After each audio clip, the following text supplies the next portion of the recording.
Friends, मैं सुनीता अग्रवाल। मेरे channel पे आप सभी का बहुत बहुत स्वागत है। तो आज हम बनाएंगे बहुत ही ज्यादा टेस्टी रेसिपी। तो चलिए बनाना शुरू करते हैं।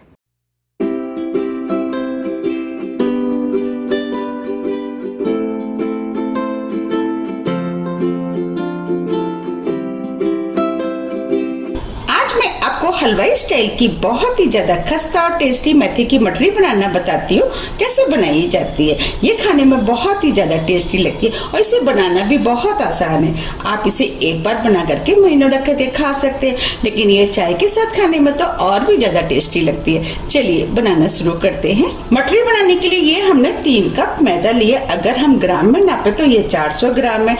आप मैदे की जगह गेहूं का आटे का भी इस्तेमाल कर सकते हैं। 1 बड़ा चम्मच सूखी वाली मेथी, इसे कसूरी मेथी भी बोलते हैं। ये हमें इजीली मार्केट में मिल जाती है। सबसे पहले हम मठरी का डो बना लेते हैं। तो हम मैदे को इस बाउल में डाल देते हैं।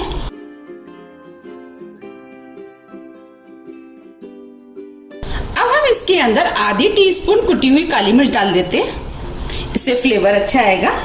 1 टीस्पून अजवाइन, अजवाइन को हम हाथ से क्रश करके डालेंगे, इससे खुशबू अच्छी आएगी। 1 टेबल स्पून नमक, नमक आप अपने टेस्ट के अनुसार थोड़ा सा कम या ज्यादा भी कर सकते हैं। अब हम इसके अंदर मेथी डाल देते हैं।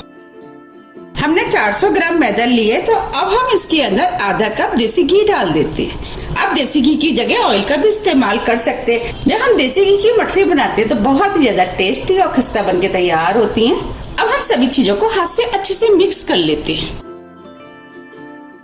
हमें इस तरीके से मिक्स करना है। हम जितने अच्छे से मिक्स करेंगे मठरी उतनी ही ज्यादा खस्ता बनके तैयार होंगे। ये हमने सभी चीजों को अच्छे से मिक्स कर लिया है। अब हम इसमें मोन चेक कर लेते हैं। इसके लिए हम थोड़ा सा मिश्रण हाथ में ले लेते हैं। देखिए हम मुट्ठी बांध रहे हैं तो ये इजीली बंध रही है, इसका मतलब मोन सही है। ये हमने 1 कप पानी लिया है। अब हम इसके अंदर थोड़ा थोड़ा पानी डाल करके डो बनाएंगे। पानी आप थोड़ा थोड़ा करके ही डालें, जिससे कि ज्यादा ना हो जाए। अब हम इसका डो बना लेते हैं। हमें इसका डो जैसे हम पूड़ी का बनाते हैं उससे थोड़ा सा सख्त बनाना है और इस डो को हमें चिकना नहीं करना है, हमें आपस में सभी चीजों को जोड़ना है। अब हम इसके अंदर थोड़ा सा पानी और डाल देते हैं। पानी इसी तरीके से आपको थोड़ा थोड़ा करके डालना है। अगर आपको मेरी रेसिपी पसंद आ रही है तो रेसिपी को लाइक कर दीजिएगा। यह हमने डो बना लिया है, बस हमें इसी टाइप का डो चाहिए। अब मैं आपको पास से भी दिखा देती हूँ। देखिए हमें इस टाइप का डो चाहिए। हमने इस डो को चिकना नहीं किया है, हमने सभी चीजों को बांध करके डो बनाया है। इस डो को बनाने में 1 कप से कम पानी का इस्तेमाल हुआ है। 2 टेबल स्पून करीब पानी बच गया है। पानी थोड़ा सा आटे के ऊपर भी डिपेंड करता है, थोड़ा सा ऊपर नीचे हो सकता है। अब हम इस डो को 20 मिनट के लिए सेट होने के लिए रख देते हैं और ढक देते हैं। 20 मिनट करीब हो गए हैं। अब ये डो भी सेट हो गया है। अब हम इस डो को थोड़ा सा चिकना कर लेते हैं। हमें इस डो को ज्यादा चिकना नहीं करना है।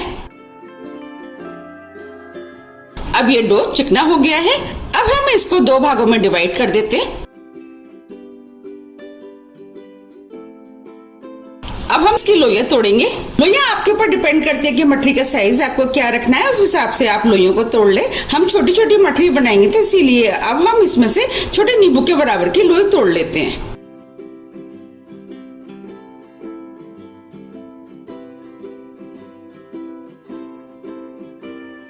ये हमने सभी लोइयों को तोड़ लिया है।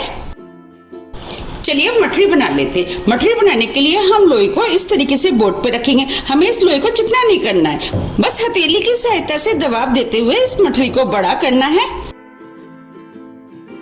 देखिए ये मठरी बनके तैयार हो गई है। बस हमें इसी टाइप की मठरी चाहिए। आपको साइड से ये टूटी लग रही है, लेकिन इसी की वजह से ये मठरी बहुत ही ज्यादा खस्ता बनके तैयार होगी। अब मैं आपको दूसरी मठरी भी बना के दिखा देती हूँ। देखिए ये हमने लोई ली है और इसको इस तरीके से दबाते हुए हमें मठरी को बनाना है। देखिए ये मठरी भी बनके तैयार हो गई है। हम इसी तरीके से सभी मठरियां बना के तैयार कर लेंगे। ये हमने सभी मठरियां बना के तैयार कर ली हैं। अब हम इनको फ्राई कर लेते हैं।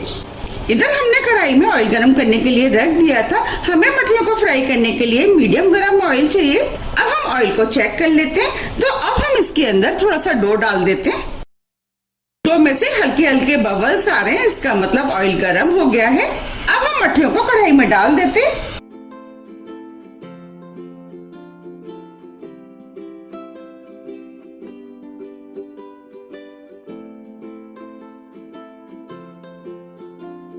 ये हमने मठरियों को ऑयल में डाल दिया है। अब हम फ्लेम को स्लो मीडियम कर देते हैं और हमें इन मठरियों को स्लो मीडियम फ्लेम पे ही फ्राई करना है, जिससे कि ये अंदर तक सिक करके खस्ता बने। अब हम मठरियों को फ्राई होने देते हैं। मठरियाँ जैसे जैसे फ्राई होती जाएंगी ऊपर आती जाएंगी। जब ये हल्के गोल्डन कलर की हो जाएंगी, इसके बाद हम इनको पलटेंगे। अब ये मठरियाँ ऊपर आना शुरू हो गई है और हल्के गोल्डन कलर की हो गई है। अब हम इनको पलट देते हैं।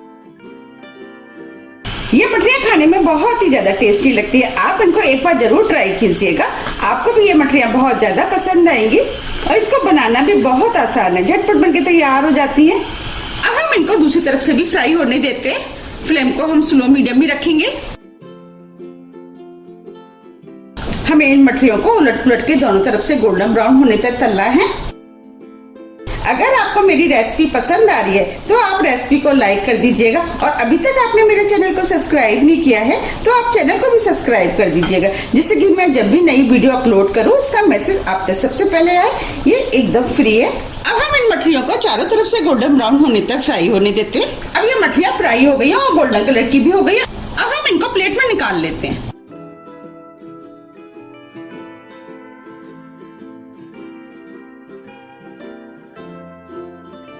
हमें इस तरीके से मठरियों को निकालना है।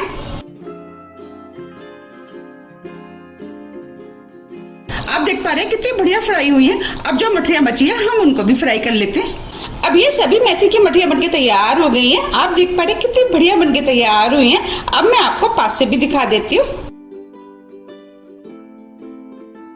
देखिए कितनी खस्ता और लेयरदार बनके तैयार हुई हैं।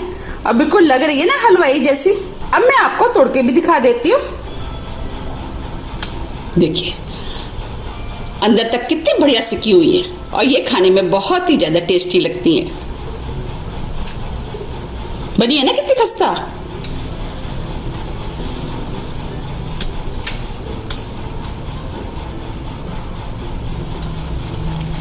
देखिए देखिए